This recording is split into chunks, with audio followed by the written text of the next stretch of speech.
Moin YouTube. I don't even know if this is going to be a video, but I am in Lauenburg, which is a small town just 40 kilometers from Hamburg, not quite an hour by train. And I've never been here before, so I got curious and the weather is nice, so I'm here. Let's have a look around.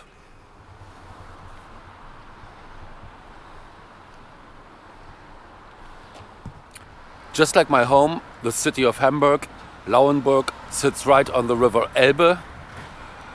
It was founded in the 1200s and for a long time it was actually a major trading hub.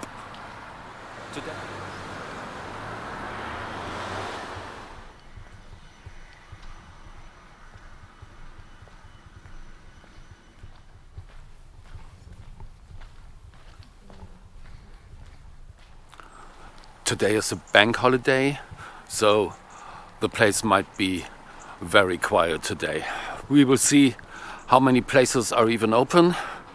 Maybe not many, but let's look around.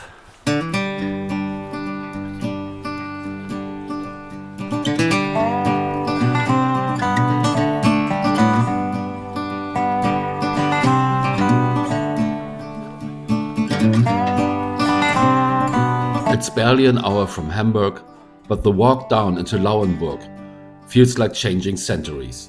Once a proud member of the Hanseatic League, this small town thrived on the trade flowing between Lübeck and Lüneburg. Its timbered houses and narrow lanes still echo that long ago prosperity. During the Cold War, though, history turned the river into a boundary. The inner German border ran just east of here, cutting across the Elbe, Lauenburg's old lifeline, and turning the town into a quiet outpost at the very edge of the west. Maybe that's why these streets still feel a bit inward-looking. A place that learned to hold its breath while history drew a straight line through a winding landscape.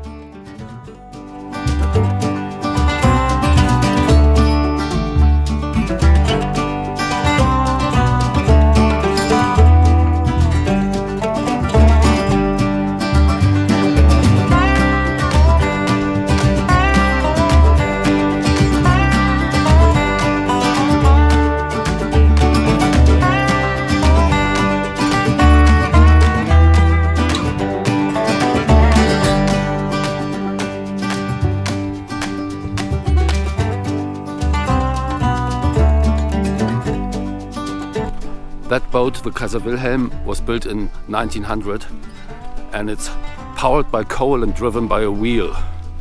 Kinda like the Mississippi boats, just different.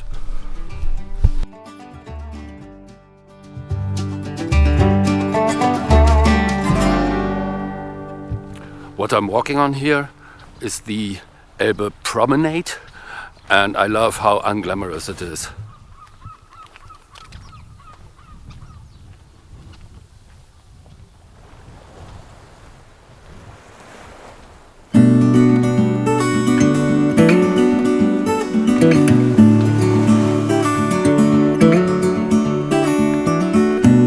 Before borders and watchtowers, Lauenburg mattered for something simpler: salt and water. The Elbe was a highway long before there were roads, and Lauenburg sat right on the crossing. A guarded gate where goods paused, paid and passed. The old salt road from Lüneburg met the river here. Wagons rolled in heavy with white gold, bound for Lübeck and the Baltic. Then came the medieval leap of faith, a man-made waterway linking inland rivers to the sea. The Stecknitz Canal turned Lauenburg into a true hinge between Elbe traffic and the Hanse's Baltic trade. One thing you don't really expect in a northern German town are hills, but yet here we go.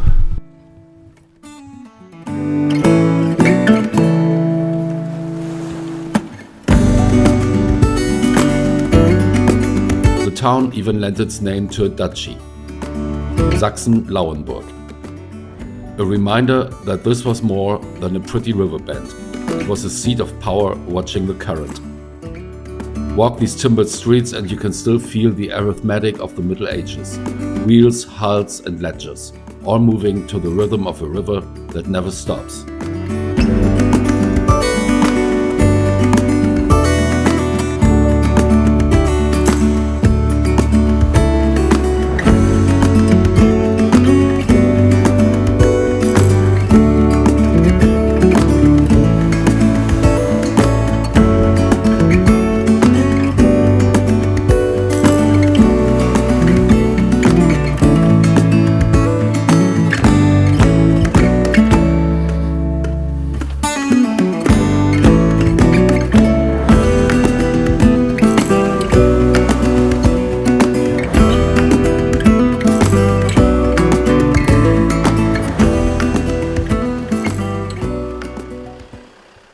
This is Lauenburg Castle, or rather what remains of it, originally built in the 1100s already, and what's left of it today serves as the town hall of Lauenburg.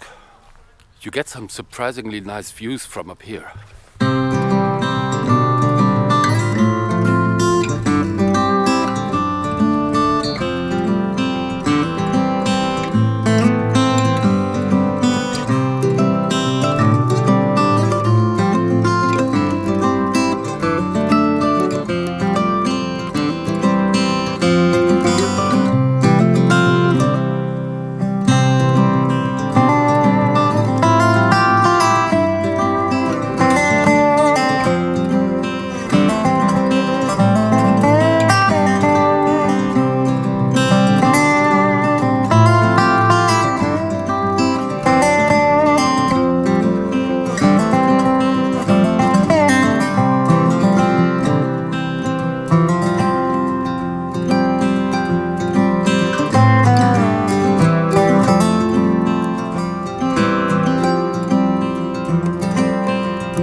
The highest parts of Lauenburg climb up to about 70 meters above the river, and I guess it's not very surprising. I mean, even also in Hamburg, parts of the riverbanks are actually pretty high, they climb pretty high, and I guess in the last couple million years the river has had enough time to carve its own valley.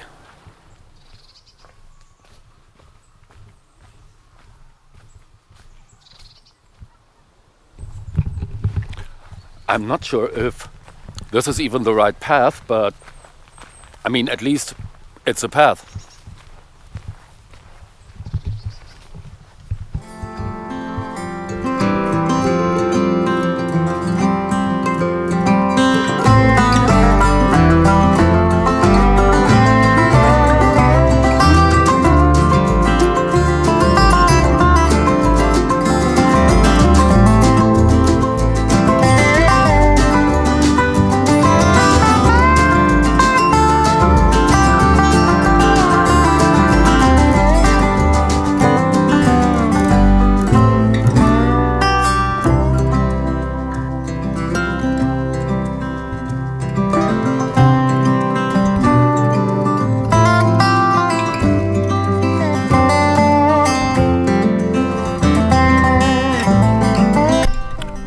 When you follow paths like these, you can never be quite sure if this is actually a public path or if you're suddenly ending up in someone's garden or something. I'm careful.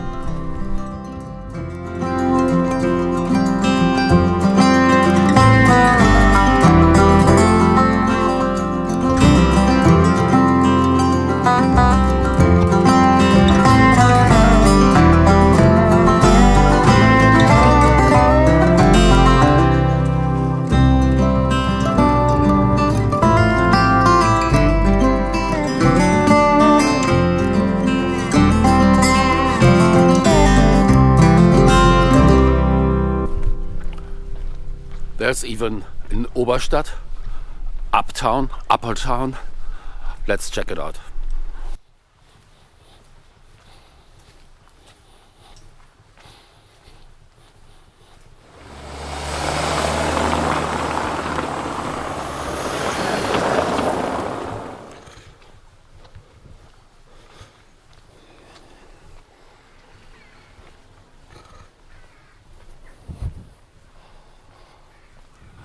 The upper town contains the newer bits of Lauenburg, which is not surprising, of course.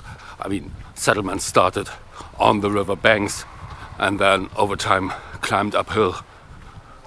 Then people eventually started settling here as well.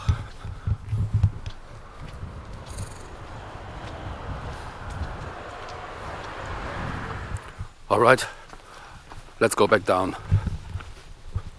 Hi.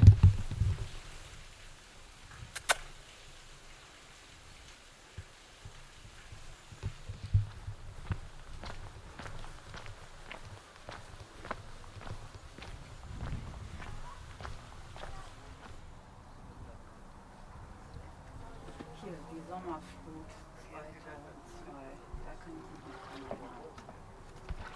2013. I wanted to tell you something more about that statue called der Rufer, the shouter. It shows a person who's shouting something at someone, probably at someone passing on a boat. And we don't know what it is he's shouting. I mean, it might be a greeting, it might be some kind of joke or even a warning. We don't know. But how that statue came to be is quite a funny story in itself. It was put there in 1959, and a couple years earlier, the first designs by the sculptor were circulating, and several people had several opinions about that design. Some said, especially the local organization of skippers said, the guy looks too skinny. And what does that say about the town of Lauenburg?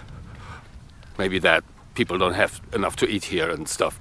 So a lot of debating was going on. Several other alternative designs were circulating, which weren't liked by many as well, including the sculptor, who said one design looks too much like Hans im Glück from the Brothers Grimm fairy tale, and another design looks too much like Till Eulenspiegel, who's a central character associated with the nearby town of Mölln.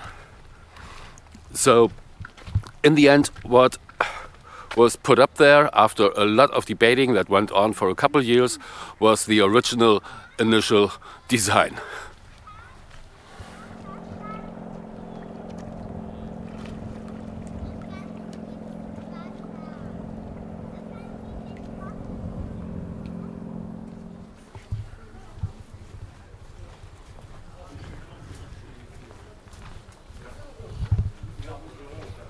Well, it turned out to be a video after all, but now it's time for me to get back to the train.